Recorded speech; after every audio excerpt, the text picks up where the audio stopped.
아이고, 왜 이러세요? 그냥 놓으시면 되는데. 70대 할머니가 다 먹은 그릇을 쟁반에 정리해서 카운터로 가져왔습니다. 도움이 되고 싶었던 마음이었어요. 하지만 뒤에서 젊은 손님들의 웃음소리가 들렸습니다. 하, 저 할머니 완전 촌스럽다. 맞아. 처음 와보나 봐. 저런 식당에서 그릇 치우는 사람이 어딨어. 우리 할머니도 저러실까봐 걱정된다. 할머니의 얼굴이 빨개졌어요. 좋은 일을 한다고 생각했는데 오히려 웃음거리가 된 거였죠. 하지만 아무도 몰랐습니다. 이 할머니가 사실은 그 건물의 주인이라는 걸 말이에요. 이른 아침 찬바람이 골목을 스치고 지나갔습니다.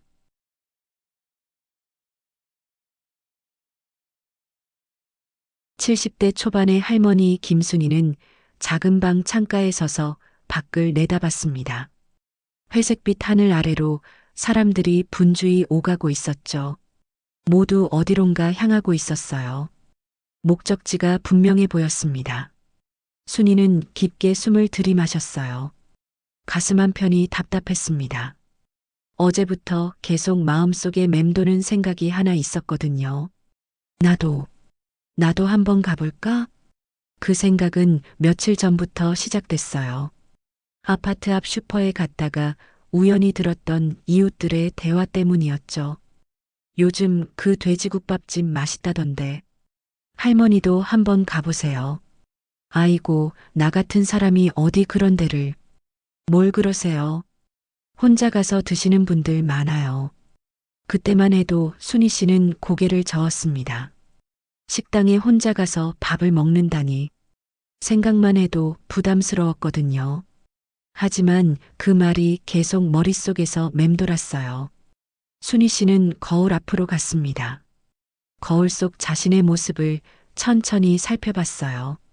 주름이 깊어진 얼굴, 회색빛이 도는 머리카락. 언제부턴가 어깨도 조금 굽어 있었죠.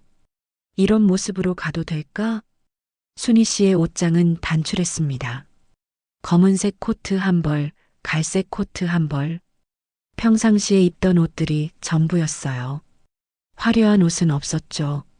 젊을 때부터 검소하게 살았거든요. 순이는 검은색 코트를 꺼냈습니다.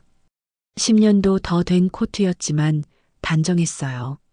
소매 끝이 조금 해져 있었지만 그래도 가장 나은 옷이었죠. 코트를 입고 거울을 다시 봤습니다. 그런데 왠지 마음에 들지 않았어요. 너무 초라해 보이는 것 같았죠.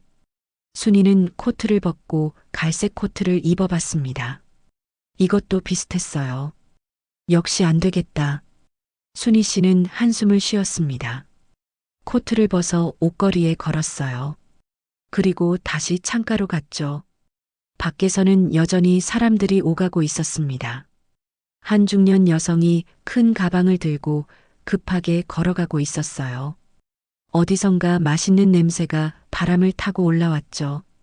누군가 아침을 준비하고 있는 냄새였습니다. 순이의 배에서 꼬르륵 소리가 났어요. 아침을 걸은 게 아니었죠. 빵 한 조각과 우유 한 잔으로 간단히 먹었습니다. 하지만 왠지 허전했어요. 따뜻한 국물이 그리웠죠.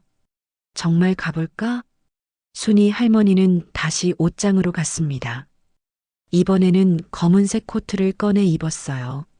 거울을 보니 그래도 나쁘지 않았죠. 나이에 맞는 차림이었습니다. 지갑을 확인했어요. 10,000원짜리 몇 장이 있었습니다.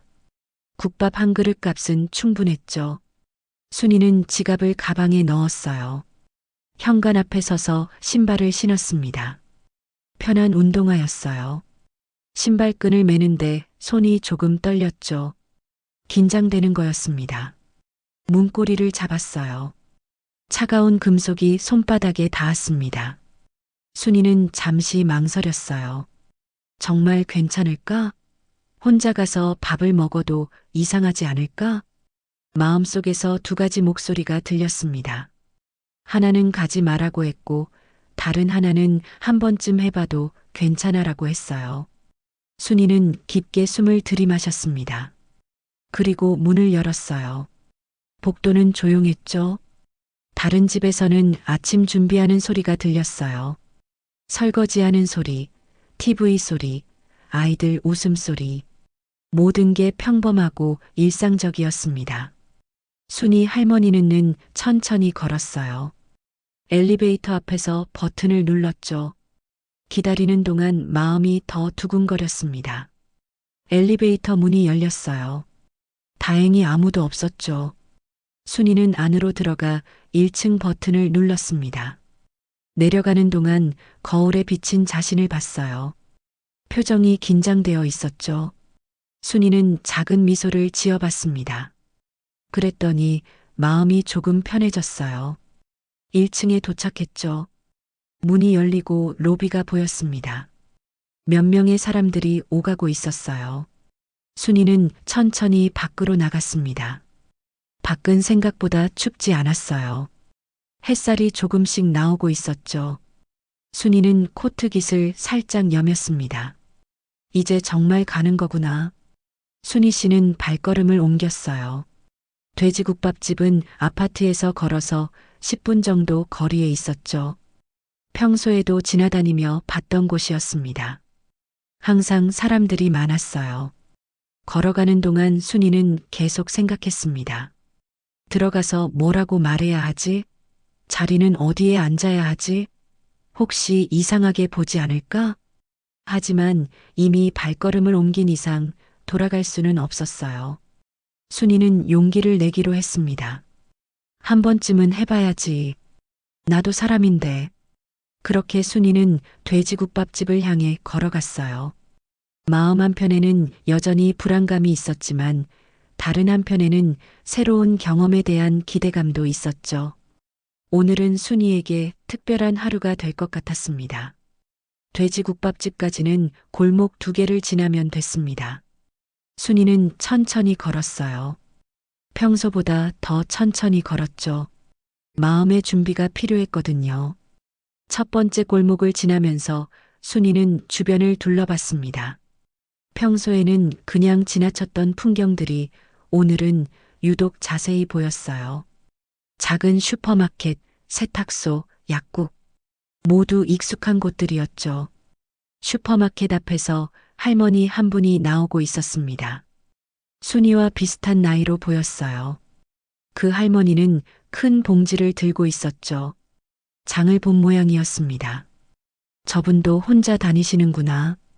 순이는 그 모습을 보며 조금 안심했어요.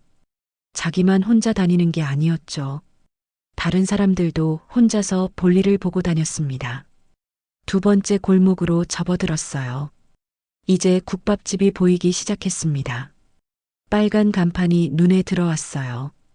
원조 돼지국밥이라고 적혀 있었죠. 순이의 걸음이 더 느려졌습니다.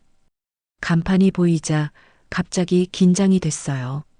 심장이 더 빨리 뛰기 시작했죠. 정말 들어가도 될까? 50m 정도 떨어진 곳에서 순이는 멈춰 섰습니다. 국밥집을 자세히 봤어요. 유리문으로 되어 있어서 안이 보였죠.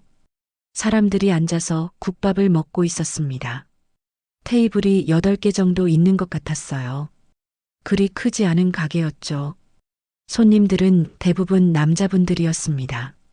작업복을 입은 분들도 보였고 정장을 입은 분도 있었어요. 순이는 여자 손님이 있는지 찾아봤습니다. 구석 테이블에 중년 여성 한 분이 앉아 있었어요. 혼자서 국밥을 먹고 있었죠. 다행이다. 여자분도 계시네. 순이는 조금 더 용기를 냈습니다. 하지만 여전히 발이 잘 떨어지지 않았어요. 국밥집 앞으로 더 가까이 갔죠. 이제 30m 정도 남았습니다. 따뜻한 김이 문틈으로 새어나오고 있었어요. 구수한 냄새도 났죠. 순이의 배에서 다시 꼬르륵 소리가 났습니다. 냄새를 맡으니 더 배가 고파졌어요. 몸이 따뜻한 국물을 원하고 있었죠. 가자. 이제 가자. 순이는 마음을 굳혔습니다. 발걸음을 옮겼어요. 하지만 국밥집 바로 앞에 도착하자 다시 멈춰섰죠. 유리문 너머로 안이 더 자세히 보였습니다. 카운터에는 50대로 보이는 여자 사장님이 서 있었어요. 앞치마를 두르고 있었죠. 표정은 무뚝뚝해 보였습니다. 홀에는 20대로 보이는 여직원이 있었어요. 테이블을 닦고 있었죠. 움직임이 빨랐습니다. 바쁜 것 같았어요. 순이는 문 앞에서 망설였습니다. 손이 문고리까지 갔다가 다시 돌아왔어요. 들어가면 뭐라고 말해야 하지? 국밥 하나요라고 하면 되나? 순이는 속으로 연습해 봤어요. 안녕하세요. 국밥 하나 주세요. 아니다. 너무 딱딱한가? 그냥 국밥 주세요라고 할까? 여러 가지 말을 생각해 봤지만 다 어색했어요. 평소에 식당에서 주문해 본 경험이 거의 없었거든요. 순이는 유리창에 비친 자신의 모습을 봤습니다. 검은 코트를 입은 할머니가 서 있었어요. 얼굴에는 긴장감이 역력했죠. 이상하게 보이지 않을까? 순이는 코트 깃을 다시 여몄습니다. 머리카락도 손으로 정리했어요. 최대한 단정하게 보이려고 했죠. 그때 문이 열렸습니다. 안에서 손님 한 분이 나왔어요. 40대 정도 되는 남성이었죠. 배를 두드리며 만족스러운 표정이었습니다. 문이 열릴 때 더 진한 냄새가 나왔어요. 돼지고기 냄새, 마늘 냄새, 따뜻한 국물 냄새. 순이의 침이 고였죠. 정말 맛있겠다. 하지만 여전히 들어가기가 쉽지 않았습니다. 순이는 문 옆에 서서 한 번 더 안을 들여다봤어요. 사장님이 새로운 국밥을 내오고 있었죠. 뜨거운 뚝배기에 김이 모락모락 나고 있었습니다. 받은 손님이 숟가락을 들고 맛있게 먹기 시작했어요. 나도 저렇게 먹고 싶다. 순이는 마침내 결심했습니다. 더 이상 망설이면 용기가 꺾일 것 같았거든요. 손을 문고리에 올렸어요. 차가운 금속이었지만 이번에는 놓지 않았죠. 천천히 문을 밀었습니다. 딸랑딸랑. 문 위에 달린 종이 울렸어요. 순이가 들어서는 순간이었죠. 따뜻한 공기가 얼굴을 감쌌습니다. 밖보다 확실히 따뜻했어요. 구수한 냄새가 더 진하게 코끝을 자극했죠. 순이는 문 바로 안쪽에 서서 주변을 둘러봤습니다. 생각보다 시끄러웠어요. 사람들 대화 소리, 그릇 부딪히는 소리, 물 끓는 소리, 모든 소리가 한꺼번에 들렸죠. 몇몇 손님들이 순이 쪽을 힐끔 쳐다봤습니다. 새로 들어온 손님을 확인하는 듯한 시선이었어요. 순이는 괜히 긴장됐죠. 어서 앉아야겠다. 순이는 빈 테이블을 찾아봤습니다. 창가 쪽에 혼자 앉을 수 있는 테이블이 하나 있었어요. 천천히 그쪽으로 걸어갔죠. 걸음걸이도 조심스러웠습니다. 혹시 넘어지기라도 하면 창피할 것 같았거든요. 드디어 국밥집 안에 들어왔습니다. 순이의 새로운 경험이 시작되는 순간이었어요. 순이는 창가 테이블로 천천히 걸어갔습니다. 각 발걸음마다 마음이 더 두근거렸어요. 국밥집 안의 분위기가 생각보다 활기찼거든요. 테이블에 도착해서 의자를 빼려는 순간 의자 다리가 바닥에 긁히면서 큰 소리가 났습니다. 끼잉 마이너스. 순간 식당 안이 조용해졌어요. 몇몇 손님들이 고개를 돌려 순이를 쳐다봤죠. 순이는 얼굴이 빨개졌습니다. 너무 큰 소리가 났거든요. 죄송해요. 순이가 작은 목소리로 사과했지만 아무도 대답하지 않았어요. 곧 다시 각자 식사에 집중하기 시작했죠. 하지만 여전히 몇몇 시선이 느껴졌습니다. 순이는 조심스럽게 의자에 앉았어요. 가방을 무릎 위에 올려놓고 주변을 둘러봤습니다. 이제 가까이서 보니 국밥집 분위기가 더 자세히 보였어요. 벽에는 연예인 사진들이 붙어 있었습니다. 이 집에 다녀간 유명한 사람들 같았어요. 메뉴판도 벽에 크게 써붙여져 있었죠. 돼지국밥 8,000원, 순댓국 8,000원, 석거국밥 9,000원. 가격을 보니 생각보다 비싸지 않았어요. 순이는 조금 안심했습니다. 그때 20대 여직원이 순이 테이블로 다가왔어요. 손에는 물컵과 젓가락이 들려 있었죠. 직원은 순이를 한번 훑어봤습니다. 낡은 검은 코트, 수수한 차림새, 그리고 혼자 온 70대 할머니. 직원의 표정에 미묘한 변화가 있었어요. 뭐 드릴까요? 목소리가 기계적이었습니다. 다른 손님들에게 했던 밝은 톤과는 달랐어요. 웃음도 없었죠. 국밥 하나 주세요. 순이가 조심스럽게 말했습니다. 목소리가 작아서 직원이 다시 물었어요. 네, 뭐라고 하셨어요? 돼지국밥 하나요. 이번에는 조금 더 크게 말했지만 여전히 떨리는 목소리였어요. 직원은 메모하는 척도 하지 않고 고개만 끄덕였습니다. 김치 드릴까요? 네. 주세요. 많이요? 조금요? 갑작스러운 질문에 순이는 당황했어요. 얼마나 달라고 해야 할지 몰랐거든요. 그냥 보통으로요. 직원은 한숨을 작게 쉬었습니다. 들으라는 듯이 쉰 한숨이었어요. 그리고 물컵을 테이블에 툭 놓았죠. 물이 조금 튀어나왔습니다. 순이의 손등에 물방울이 떨어졌어요. 순이는 아무 말하지 못하고 손수건으로 닦았죠. 직원이 돌아가자 순이는 혼자 앉아있게 됐습니다. 주변 테이블을 슬쩍 쳐다봤어요. 옆 테이블에는 40대 남성 2명이 앉아 있었습니다. 작업복을 입은 것으로 보아 근처 공사장에서 일하는 분들 같았어요. 형님, 요즘 일자리가 없어서 걱정이에요. 그러게 말이야. 우리 나이에 뭘 할 수 있겠어. 진지한 대화를 나누고 있었죠. 순이는 괜히 엿듣는 것 같아 고개를 돌렸습니다. 뒤쪽 테이블에는 60대쯤 되는 할아버지가 혼자 앉아 계셨어요. 신문을 펼쳐놓고 국밥을 드시고 있었죠.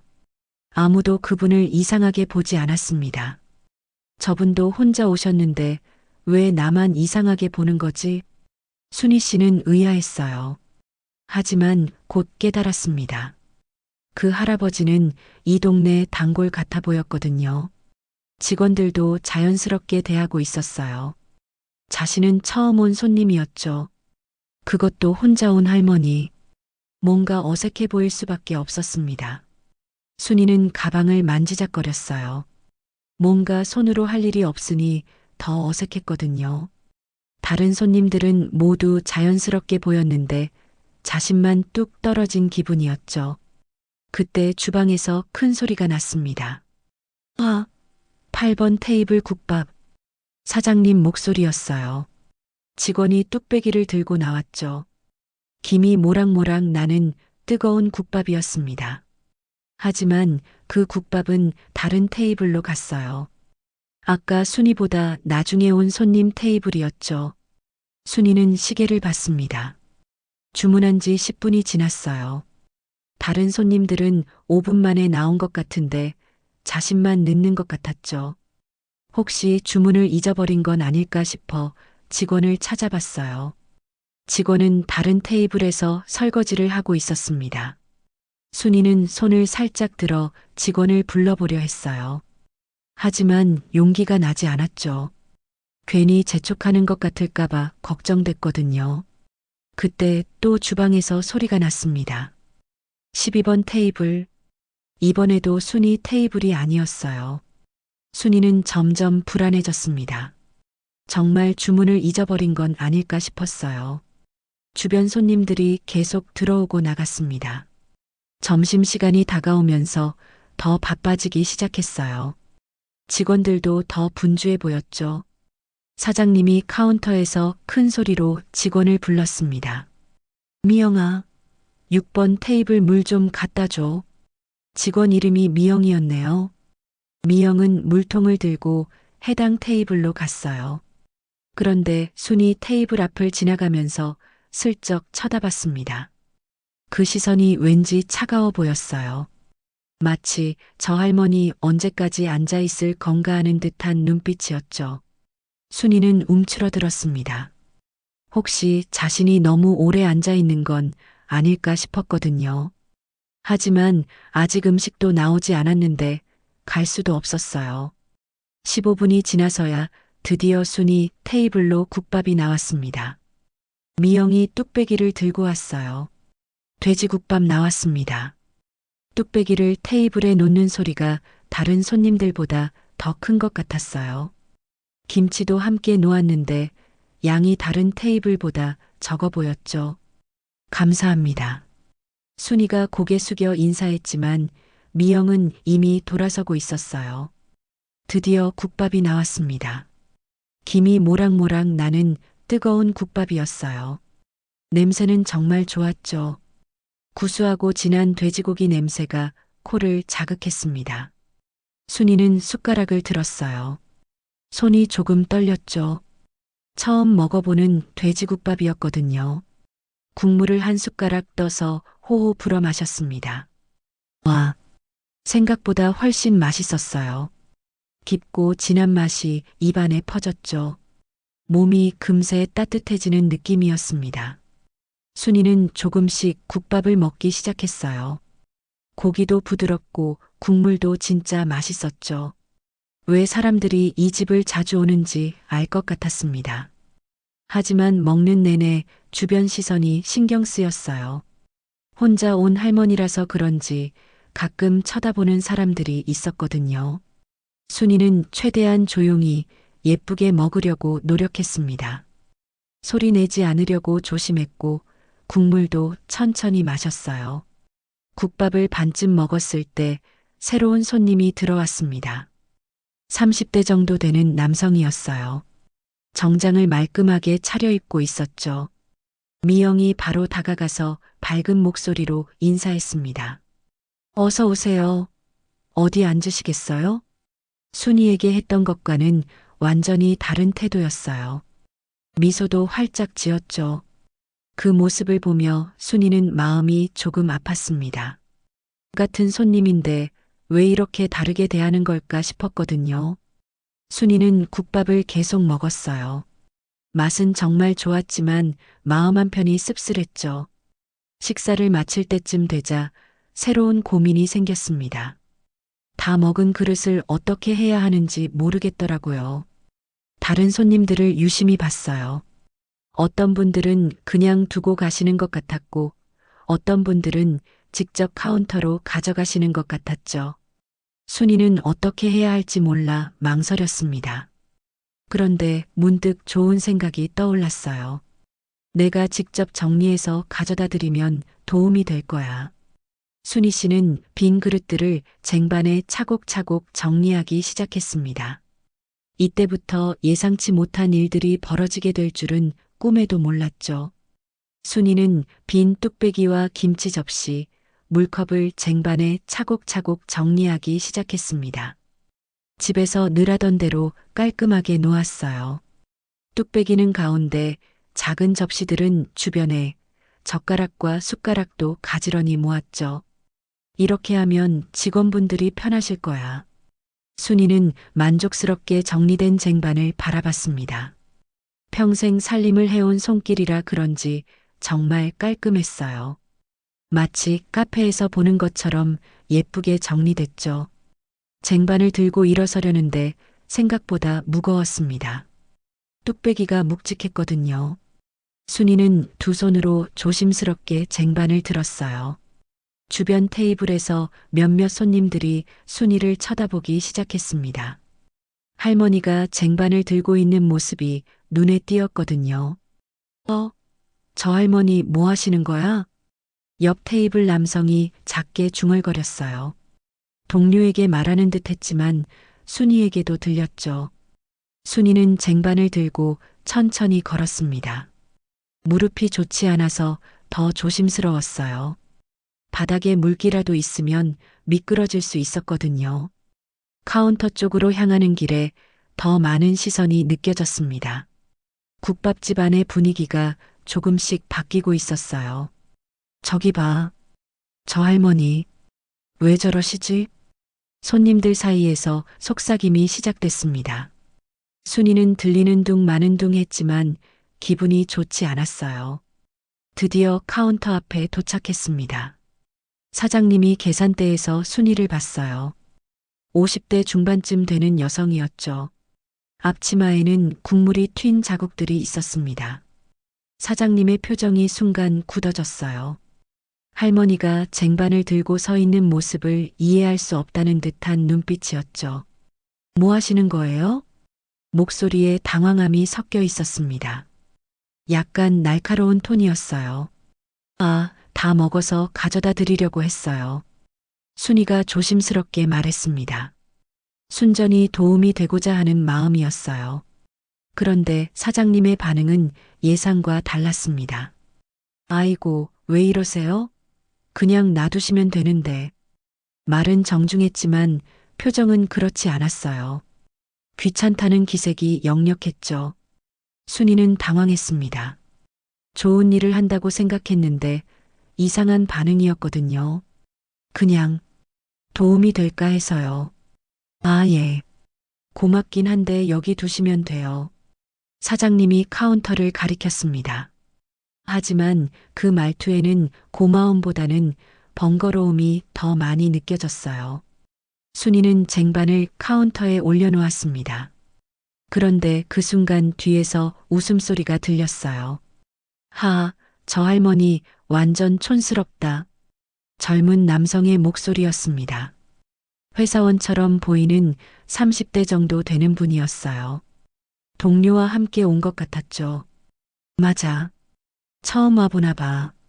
저런 식당에서 그릇 치우는 사람이 어딨어. 동료도 웃으며 맞장구 쳤습니다. 목소리를 낮춘다고 했지만 순이에게 들릴 만큼 컸어요. 순이의 얼굴이 빨개졌습니다. 부끄럽고 당황스러웠어요. 좋은 일을 한다고 생각했는데 오히려 웃음거리가 된 거죠. 다른 테이블에서도 수군거림이 들렸습니다. 아마 처음 와보시나 봐. 그러게. 규칙을 모르시네. 어르신들 중에 가끔 그러시는 분들 있어. 모든 말들이 순이 씨의 귀에 들렸습니다. 마치 자신을 구경거리로 보는 것 같았어요. 미영이 카운터 쪽으로 왔습니다. 순이가 가져온 쟁반을 보더니 작게 한숨을 쉬었어요. 할머니, 다음부터는 그냥 놔두고 가세요. 저희가 다 치워요. 말은 친절했지만 표정은 그렇지 않았습니다. 마치 왜 쓸데없는 일을 해서 번거롭게 하냐는 듯한 눈빛이었어요. 순이 씨는 고개를 끄덕였습니다. 더 이상 말하기가 어려웠거든요. 계산은 얼마예요? 8,000원입니다. 순이 씨는 가방에서 지갑을 꺼냈어요. 손이 떨렸습니다. 주변 시선 때문에 더 긴장됐거든요. 10,000원짜리를 꺼내 사장님에게 건넸습니다. 사장님이 거스름 돈을 주면서 말했어요. 다음에 오실 때는 그냥 놔두고 가세요. 알겠죠? 네, 알겠습니다. 순이 씨의 목소리는 작아져 있었어요. 처음 들어올 때의 용기는 온데간데 없었죠. 거스름 돈을 받고 돌아서는데 뒤에서 또 웃음소리가 들렸습니다. 진짜 재밌네. 저런 분도 있구나. 우리 할머니도 저러실까봐 걱정된다. 순이 씨는 빨리 나가고 싶었어요. 하지만 다른 손님들 사이를 지나가야 했거든요. 걸어나가는 동안 여러 시선이 느껴졌습니다. 호기심, 동정, 그리고 약간의 조롱. 모든 시선이 부담스러웠어요. 문 앞에 거의 다 왔을 때 한 손님이 크게 말했습니다. 아이고 할머니, 여기는 셀프가 아니에요. 다음에는 그냥 놔두고 가세요. 친절하게 말해주는 듯 했지만 목소리가 커서 모든 사람이 들을 수 있었어요. 순이는 더욱 부끄러웠죠. 네, 알겠습니다. 순이는 고개 숙여 대답하고 문 쪽으로 향했습니다. 딸랑딸랑 문종이 울리며 밖으로 나왔어요. 찬 공기가 얼굴을 맞았습니다. 국밥집의 따뜻함과 대비되는 차가움이었어요. 하지만 지금은 밖이 더 편안했죠. 순이는 국밥집에서 조금 떨어진 곳에서 멈춰 섰습니다. 가슴이 두근거렸어요. 부끄럽고 당황스러운 마음이 컸죠. 내가 잘못했나? 순이는 자신의 행동을 돌아봤습니다. 그릇을 치워드리는 게 그렇게 이상한 일이었을까 싶었어요. 집에서는 늘 하던 일이었거든요. 국밥집 유리문 너머로 안이 보였습니다. 사람들은 다시 각자 식사에 집중하고 있었어요. 마치 아무 일도 없었다는 듯이요. 미영이 순이가 앉았던 테이블을 닦고 있었습니다. 다른 손님을 위해 정리하는 거였어요. 결국은 저분이 해야 할 일이었는데 순이는 자신이 도움이 되려고 했던 행동이 오히려 민폐가 됐다는 생각에 속상했어요. 그때 국밥집에서 두 젊은 남성이 나왔습니다. 아까 순이를 보고 웃었던 사람들이었어요. 정말 웃겼다. 할머니가 저러시네. 맞아. 완전 촌스러웠어. 그들은 순이를 못 본 척하며 지나갔습니다. 하지만 웃음소리는 여전히 들렸어요.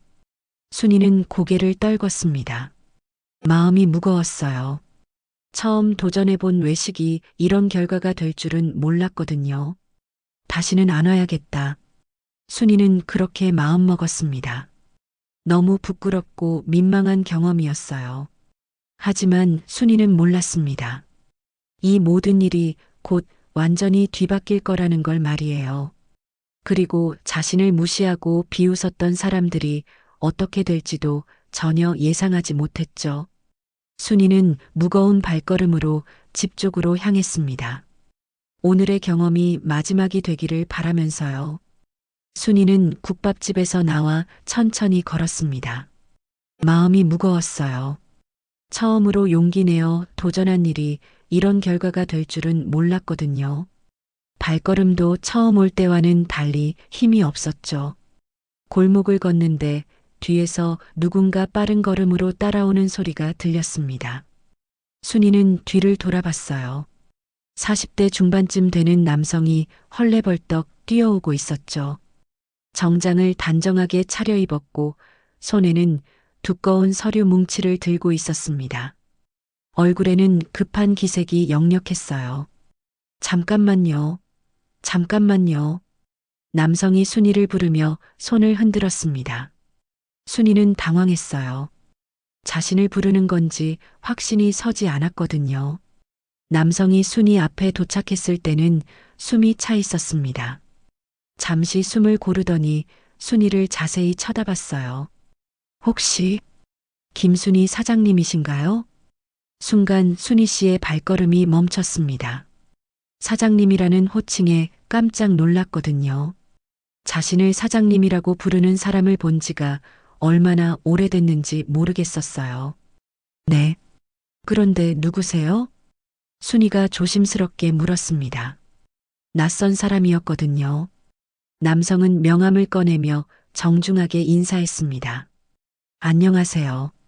저는 이 일대 건물 관리를 담당하고 있는 박정민입니다. 명함을 받아든 순이가 읽어보니 건설 부장 박정민이라고 적혀 있었어요. 사실 사장님을 계속 찾고 있었습니다. 연락이 안 되셔서 직접 찾아뵈러 다니고 있었어요.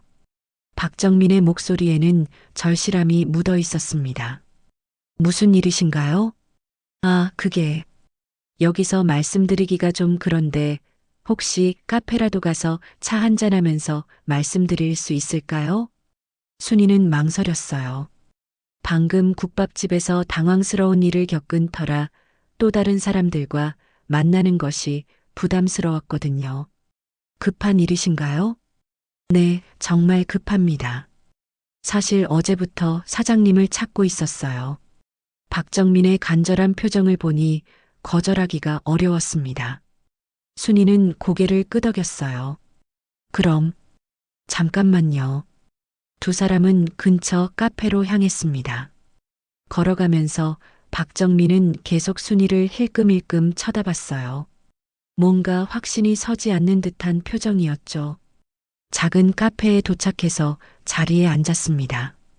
박정민이 커피를 주문하겠다고 했지만 순이는 물만 달라고 했어요. 사장님, 혹시 본인 확인을 위해 신분증을 보여주실 수 있을까요? 박정민이 조심스럽게 물었습니다. 순이는 가방에서 신분증을 꺼내 보여줬어요. 신분증을 확인한 박정민의 표정이 완전히 바뀌었습니다. 눈이 커지더니 급하게 자리에서 일어났어요. 사장님, 정말 사장님이시군요. 그리고는 90도로 깊게 고개를 숙였습니다. 카페 안에 다른 손님들이 뭔가 싶어 쳐다볼 정도였어요. 사장님, 정말 죄송합니다. 제가 몰라 뵙고. 박정민의 목소리가 떨리고 있었습니다. 순이는 당황스러웠어요. 일어나세요. 왜 이러세요? 사장님, 이 일대 건물주이신 걸 알고 있습니다. 그런데 평소에 연락도 안 되시고 관리사무소에도 안 나오셔서 어떻게 연락을 드려야 할지 박정민이 설명하기 시작했어요. 순이는 그제야 상황을 이해했습니다. 사실 순이는 이 일대 건물 4채의 소유주였어요. 오래전 남편이 사업을 하면서 하나씩 매입한 건물들이었죠. 남편이 돌아가신 후에는 모든 관리를 부동산 관리업체에 맡겨두고 있었습니다. 월세 수입만으로도 한 달에 수억 원이 들어왔지만 순이는 여전히 검소하게 살고 있었어요. 돈을 많이 쓰는 것이 부담스러웠거든요. 그래서 무슨 일이신데요? 아, 그게 돼지국밥집이 있는 건물 말인데요. 박정민이 서류를 펼쳐 보였습니다. 임대료 연체가 3개월째입니다.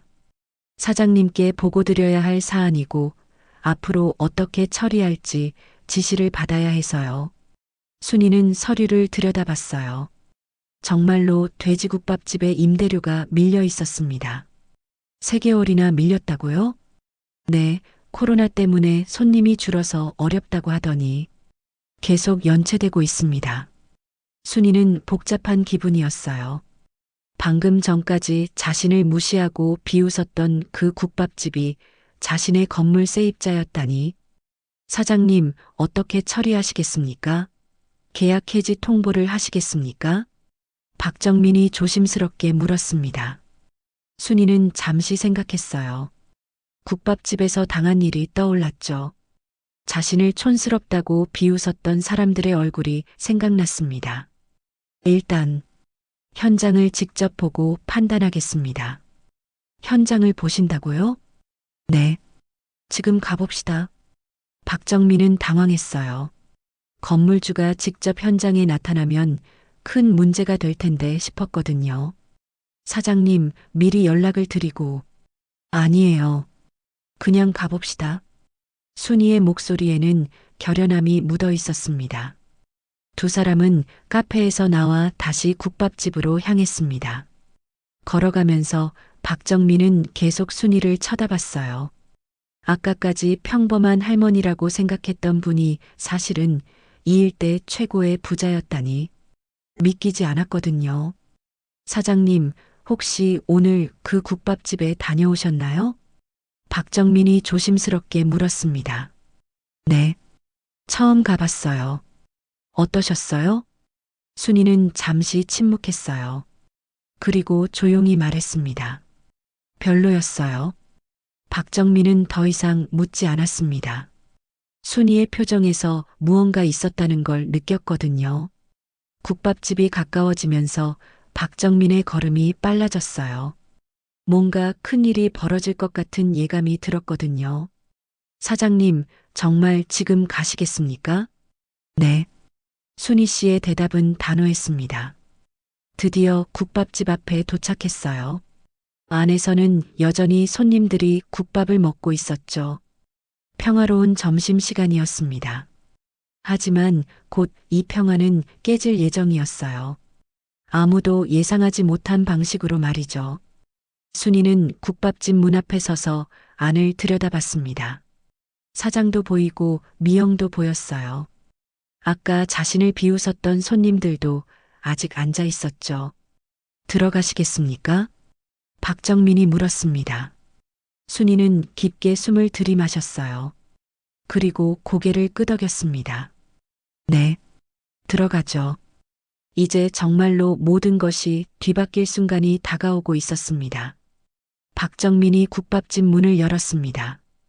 딸랑딸랑 문종 소리가 울렸어요. 순이는 박정민 뒤를 따라 들어갔죠. 국밥집 안은 여전히 분주했습니다. 점심시간이라 손님들이 많았어요. 아까와 똑같은 풍경이었죠. 하지만 이번에는 완전히 다른 상황이었습니다. 미영이 먼저 박정민을 봤어요. 정장을 입은 남성이 들어오자 반가운 표정으로 다가왔죠. 어서 오세요. 몇 분이세요? 밝은 목소리였습니다.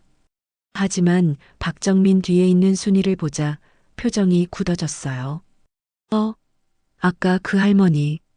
미영의 목소리가 작아졌습니다. 순이가 다시 온 것도 의외였지만 정장 입은 남성과 함께 온 것이 더 이상했거든요. 사장도 카운터에서 이쪽을 쳐다봤어요. 뭔가 이상하다는 표정이었죠. 박정민은 주변을 둘러본 후 사장에게 다가갔습니다. 순이도 함께 따라갔어요. 사장님 계신가요? 박정민이 정중하게 물었습니다. 네, 제가 사장인데요. 무슨 일이세요? 국밥집 사장의 목소리에는 경계심이 묻어 있었어요. 갑자기 정장 입은 사람이 와서 사장을 찾으니 좋지 않은 일일 거라고 생각했거든요. 안녕하세요. 저는 이 건물 관리업체에서 나왔습니다. 박정민이 명함을 건네면서 말했어요. 사장의 얼굴이 순간 창백해졌습니다. 관리업체라는 말에 임대료 연체가 떠올랐거든요. 아, 그 일로 오신 건가요? 네, 그렇습니다. 그리고 오늘 건물주께서 직접 나오셨습니다. 박정민이 순이를 가리켰어요. 건물주요? 사장이 순이를 쳐다봤습니다. 그런데 그냥 평범한 할머니였어요. 아까 쟁반을 들고 와서 민망함을 주었던 바로 그 할머니였죠. 네, 이분이 건물주라고요? 사장의 목소리가 높아졌습니다. 믿을 수 없다는 표정이었어요. 주변에 있던 손님들도 하나, 둘 이쪽을 쳐다보기 시작했습니다. 뭔가 심상치 않은 분위기를 느꼈거든요. 미영도 가까이 와서 상황을 지켜봤어요. 아까 그 할머니가 건물주라니 도저히 믿어지지 않았죠. 네, 맞습니다. 이분이 김순희 사장님이시고 이 건물을 포함해서 이 일대 건물 4채의 소유주십니다. 박정민의 말에 국밥집 안이 순간 조용해졌어요. 사장은 순이를 다시 한번 자세히 봤습니다. 낡은 검은 코트, 수수한 차림새. 어떻게 봐도 건물주 같지 않았어요. 정말이에요? 사장의 목소리가 떨렸습니다. 순이 씨는 조용히 고개를 끄덕였어요.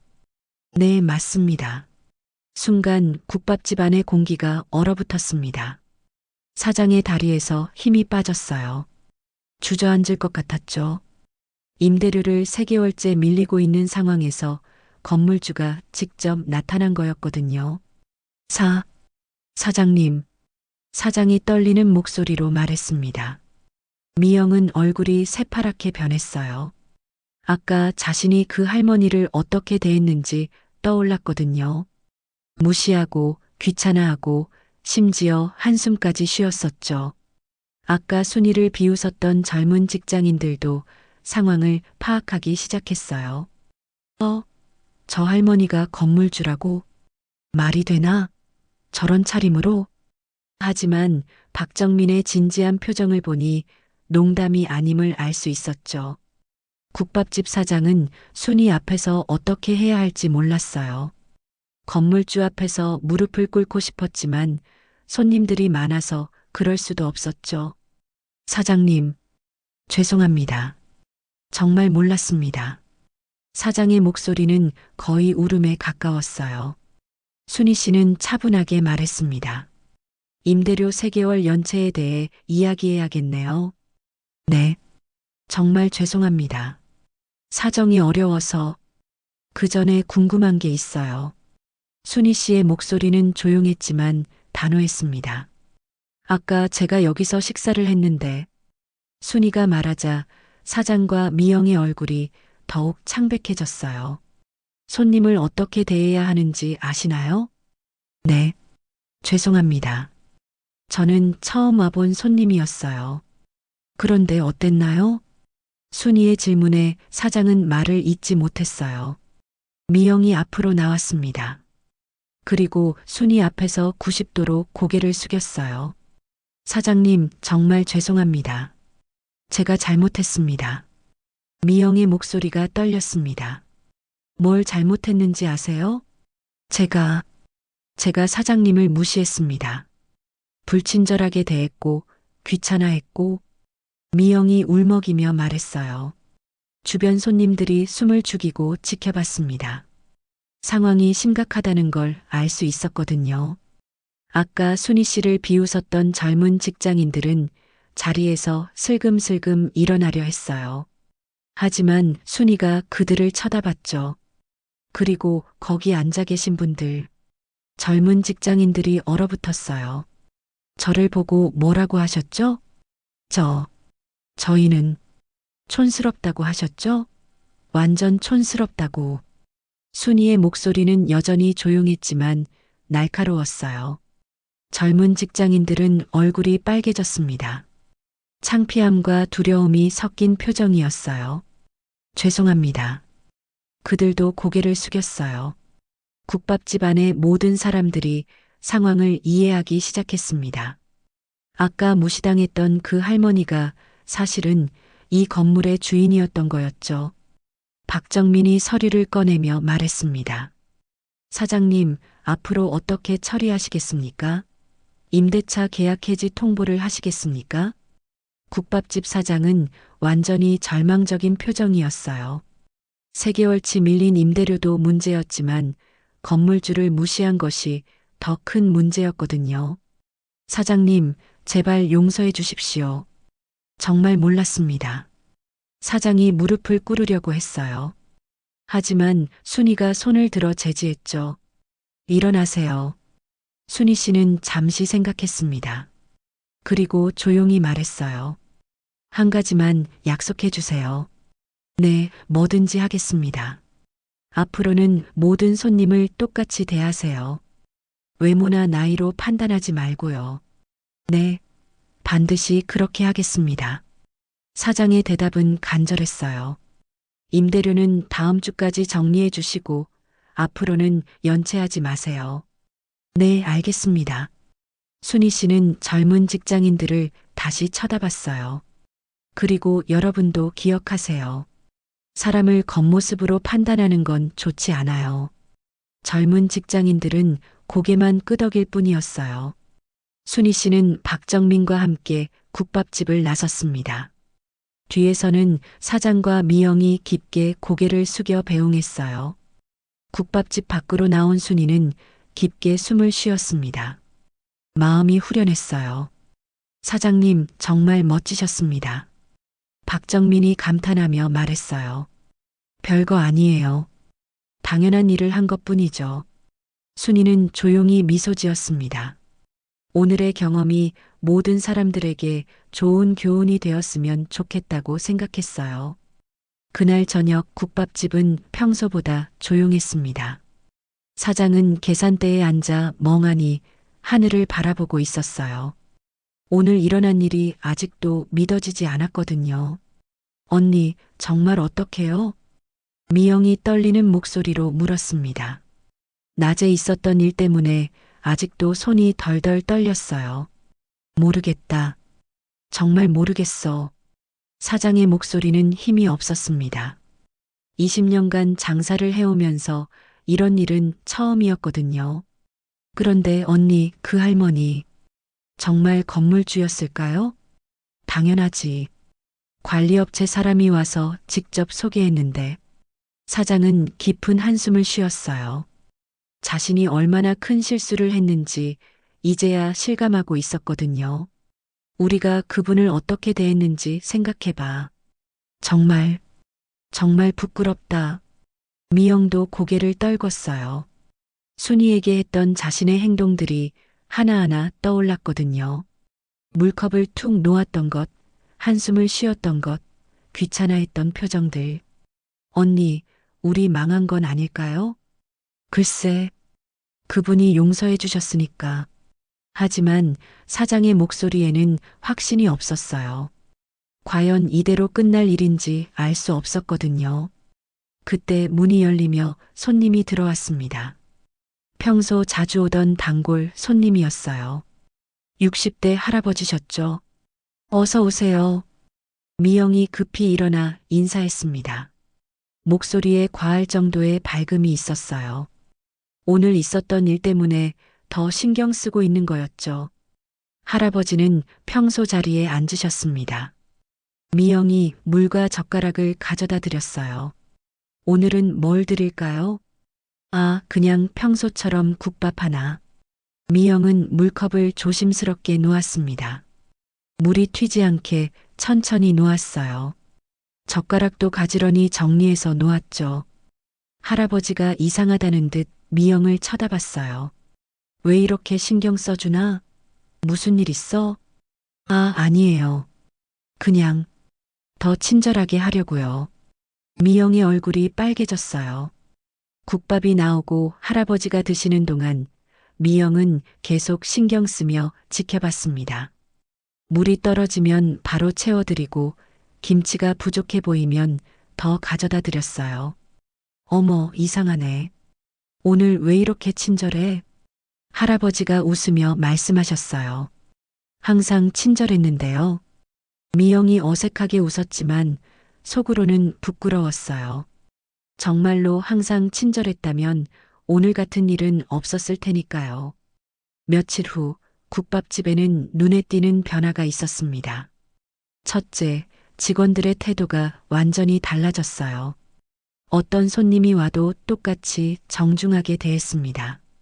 나이나 차림새를 보고 구별하지 않았죠. 둘째, 사장이 직접 홀에 나와서 손님들을 맞이하기 시작했어요. 계산대에만 앉아있던 예전과는 달랐습니다. 어서 오세요. 편하게 앉으세요. 사장의 인사는 진심이 담겨 있었어요. 순이에게 배운 교훈을 잊지 않으려고 노력하고 있었거든요. 어느 날 오후 한 할머니가 혼자 들어오셨어요. 80세가 넘어 보이는 분이었죠. 지팡이를 짚고 천천히 걸으셨습니다. 예전 같으면 또 혼자 온 할머니네라고 생각했을 거예요. 하지만 이제는 달랐습니다. 미영이 급히 다가갔어요. 어서 오세요. 어디 앉으시겠어요? 편한 자리로 안내해 드릴까요? 할머니는 깜짝 놀라셨어요. 이렇게 친절하게 맞아주는 식당은 처음이었거든요. 아이고, 고맙구나. 어디든 좋단다. 미영은 할머니를 가장 따뜻하고 편안한 자리로 안내했어요. 의자도 빼드리고 가방 놓을 곳도 알려드렸죠. 뭘 드릴까요? 글쎄, 뭐가 맛있지? 국밥이 제일 맛있어요. 국물이 진짜 구수하거든요. 미영의 설명은 정성스러웠어요. 마치 자신의 할머니께 말씀드리는 것처럼 따뜻했죠. 할머니가 국밥을 드시는 동안 미영은 계속 신경 썼어요. 김치가 부족하지 않은지, 물은 충분한지, 너무 뜨겁지는 않은지. 아이고, 이렇게 친절하게 해주니 고맙구나. 할머니의 말씀에 미영의 눈이 촉촉해졌어요. 순이 덕분에 깨달은 것들이 있었거든요. 식사를 마친 할머니가 일어서실 때 미영이 부축해드렸어요. 천천히 하세요. 조심히 가세요. 그래, 고맙다. 다음에 또 올게. 할머니가 나가신 후 사장이 미영에게 말했어요. 잘했다. 정말 잘했어. 감사해요, 언니. 미영은 뿌듯했어요. 손님을 진심으로 대하니까 마음도 따뜻해지는 것 같았거든요. 한 달 후 놀라운 일이 일어났습니다. 국밥집에 손님이 늘어나기 시작한 거예요. 입소문이 퍼진 거였죠. 거기 정말 친절해. 할머니 혼자 가도 전혀 눈치 안 주더라. 직원들이 진짜 정성스럽게 대해줘. 이런 평판이 동네에 퍼지면서 새로운 손님들이 계속 찾아왔어요. 특히 혼자 사는 어르신들이 많이 오시기 시작했습니다. 편안하게 식사할 수 있는 곳이라는 소문 때문이었죠. 사장은 놀라웠어요. 친절하게 대하니까 오히려 장사가 더 잘 되는 거였거든요. 미영아, 신기하지? 손님들을 잘 대하니까 오히려 더 많이 오시네. 그러게요. 왜 진작 이렇게 하지 못했을까요? 두 사람은 순이에게 감사한 마음이 생겼어요. 그분 덕분에 정말 중요한 걸 배웠거든요. 어느 날 저녁 사장은 미영과 함께 앉아 진지한 대화를 나눴어요. 미영아, 우리가 그분께 제대로 감사 인사를 드려야 할 것 같은데. 맞아요. 그분이 아니었다면 우리는 계속 그렇게 살았을 거예요. 한번 찾아뵈자. 제대로 사과도 드리고 감사 인사도 드리고. 두 사람은 순이를 찾기로 마음먹었어요. 비록 건물주였지만 그보다는 인생의 스승 같은 분이었거든요. 며칠 후 사장과 미영은 관리업체에 연락해서 순이의 연락처를 물어봤어요. 그리고 정중하게 만나 뵙고 싶다고 요청했죠. 순이는 처음엔 당황스러웠지만 그들의 진심을 느꼈어요. 알겠습니다. 만나 뵙죠. 만남은 조용한 카페에서 이뤄졌습니다. 사장과 미영은 순이 앞에서 다시 한번 깊게 고개를 숙였어요. 사장님, 정말 죄송했습니다. 그리고 감사합니다. 무엇보다 저희에게 소중한 걸 가르쳐 주셔서 고맙습니다. 순이는 따뜻하게 웃었어요. 잘하고 계시던데요. 요즘 장사도 잘 된다면서요? 네, 덕분에 손님이 많이 늘었어요. 모두 사장님 덕분입니다. 그들은 1시간 넘게 이야기를 나눴어요. 순이는 진심으로 변화한 그들의 모습이 기뻤고 사장과 미영은 순이의 따뜻한 마음에 더욱 감동했죠. 그날 이후 순이는 가끔 국밥집에 들렀어요. 이제는 진짜 단골 손님으로서 말이죠. 그리고 매번 갈 때마다 정성스러운 대접을 받았습니다.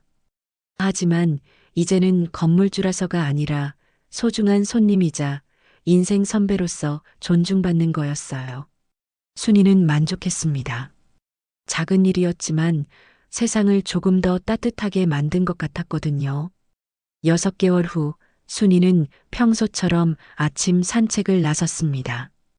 요즘은 매일 같은 길을 걸었어요.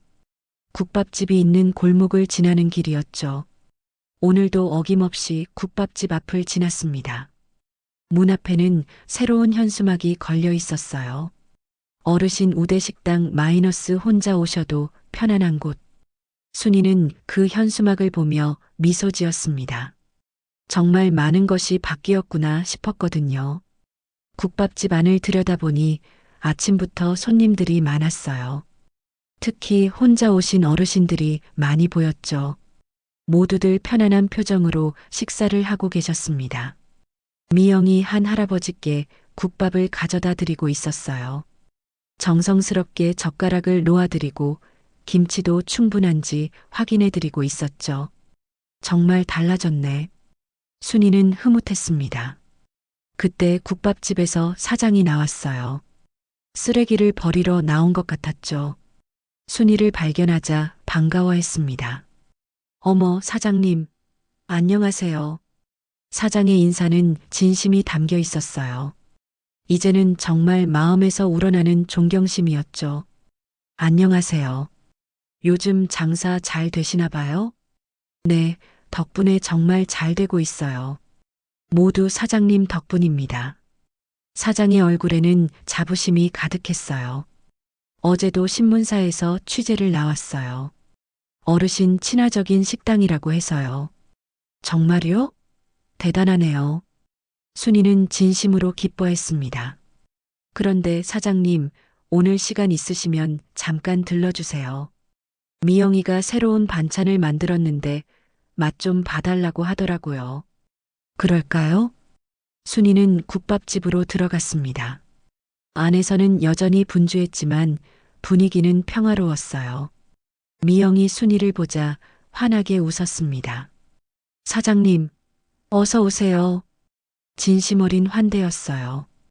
이제는 건물주라서가 아니라 정말 소중한 분으로 여기고 있었거든요. 특별석에 앉으세요. 미영이 안내한 곳은 가장 따뜻하고 편안한 자리였어요. 창가 쪽이었죠. 새로운 반찬을 만들었다고요? 네, 어르신들이 좋아하실 만한 건강한 반찬이에요. 간도 짜지 않게 하고 부드럽게 만들었어요. 미영이 작은 접시에 여러 가지 반찬을 가져왔어요. 연근조림, 무말랭이 무침, 콩나물 무침. 모두 정성스럽게 만든 것들이었죠. 순이는 하나씩 맛을 봤어요. 정말 맛있네요. 간도 적당하고.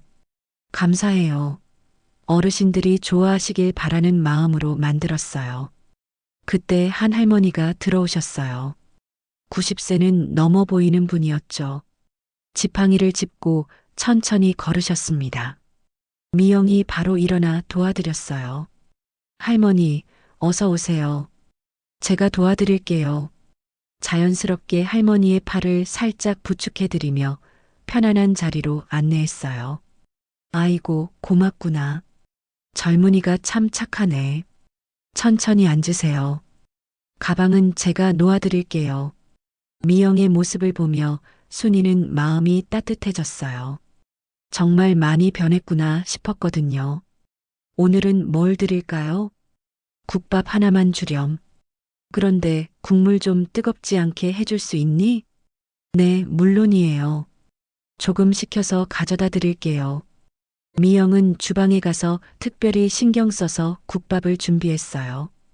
온도도 확인하고 건더기도 먹기 좋게 작게 잘라서요. 국밥을 가져다 드리면서 말했어요. 할머니, 혹시 뜨거우면 말씀해 주세요. 더 식혀드릴게요. 고맙다, 정말 고마워. 할머니의 눈에 눈물이 글썽였어요. 우리 손자도 이렇게 해줬으면 좋겠구나. 그 말에 미영도 코끝이 찡해졌어요. 순이는 그 모습을 지켜보며 뿌듯했습니다. 작은 변화가 이렇게 큰 감동을 줄 줄 몰랐거든요. 점심시간이 되자 국밥집은 더욱 분주해졌어요. 하지만 예전과는 달랐습니다. 모든 손님을 똑같이 정성스럽게 대했어요. 젊은 직장인도, 작업복 입은 아저씨도, 혼자 온 할머니도 모두에게 똑같은 미소와 친절함을 보여줬죠. 1시간 정도 지나서 순이는 자리에서 일어났어요. 그럼 저는 이만 가볼게요. 벌써요? 조금 더 계세요. 사장과 미영이 아쉬워했어요. 괜찮아요. 오늘 정말 좋은 구경했어요. 순이가 나가려는데 미영이 작은 봉지를 건넸어요. 사장님, 이거 가져가세요. 새로 만든 반찬이에요. 아이고, 고마워요. 아니에요. 정말 작은 거예요. 순이는 따뜻한 마음으로 국밥집을 나섰습니다. 집으로 돌아가는 길에 순이는 생각했어요. 6개월 전 그날의 일을. 처음엔 부끄럽고 당황스러웠지만 지금 생각해보니 정말 좋은 일이었던 것 같았거든요. 사람들이 변할 수 있다는 걸 보여줬구나. 그뿐만 아니라 순이 자신도 변했어요. 예전에는 집에만 있었는데 이제는 자주 밖으로 나왔죠. 사람들과도 더 자주 만나게 됐고요. 집에 도착해서 미영이 준 반찬을 먹어봤어요. 정말 맛있었죠. 정성이 가득 담겨 있는 맛이었습니다. 고맙구나. 순이는 혼자 중얼거렸어요. 며칠 후 순이는 놀라운 소식을 들었습니다. 국밥집이 시에서 주는 친절상을 받게 됐다는 거였어요. 어르신 친화적인 서비스로 모범이 된다는 이유였죠. 순이는 시상식에 초대받았어요. 특별한 손님으로요. 시상식 날 순이는 조금 더 단정한 옷을 차려입고 갔습니다. 많은 사람들이 모인 자리였어요. 사장과 미영이 상을 받는 모습을 보며 순이는 정말 뿌듯했어요. 수상 소감을 말하는 사장의 목소리에는 감동이 가득했습니다. 이 상을 받게 된 것은 저희의 노력만으로는 불가능했습니다. 저희에게 정말 소중한 것이 무엇인지 가르쳐 주신 분이 계세요. 그분 덕분에 저희가 변할 수 있었습니다. 사장이 순이를 바라보며 말했어요. 순이는 눈물이 날 것 같았죠. 앞으로도 모든 손님을 가족처럼 대하겠습니다. 나이나 외모로 판단하지 않고 진심으로 모시겠습니다. 박수가 터져 나왔어요. 순이도 함께 박수를 쳤습니다. 시상식이 끝난 후 많은 사람들이 국밥집 이야기를 물어봤어요. 어떻게 이렇게 변할 수 있었는지 궁금해했거든요. 순이는 조용히 말했어요. 사람은 언제든지 변할 수 있어요. 진심만 있다면요. 그날 밤 순이는 창가에 서서 밤하늘을 바라봤어요. 별이 참 많이 보였습니다. 오늘도 좋은 하루였구나. 작은 일로 시작된 변화가 이렇게 큰 감동으로 돌아올 줄 몰랐어요. 순이는 만족스러웠습니다. 앞으로도 이런 따뜻한 일들이 계속 일어났으면 좋겠다고 생각했어요. 세상이 조금 더 친절해졌으면 하는 마음이었죠. 순이의 작은 용기가 만든 기적은 이렇게 계속 이어져 갔습니다. 많은 사람들의 마음을 따뜻하게 만들면서요. 그리고 그 따뜻함은 또 다른 사람에게 또 다른 곳으로 퍼져나갔습니다. 작은 물결이 큰 바다를 만들듯이 말이에요. 이것이 순이와 국밥집 사람들이 만들어낸 아름다운 이야기입니다.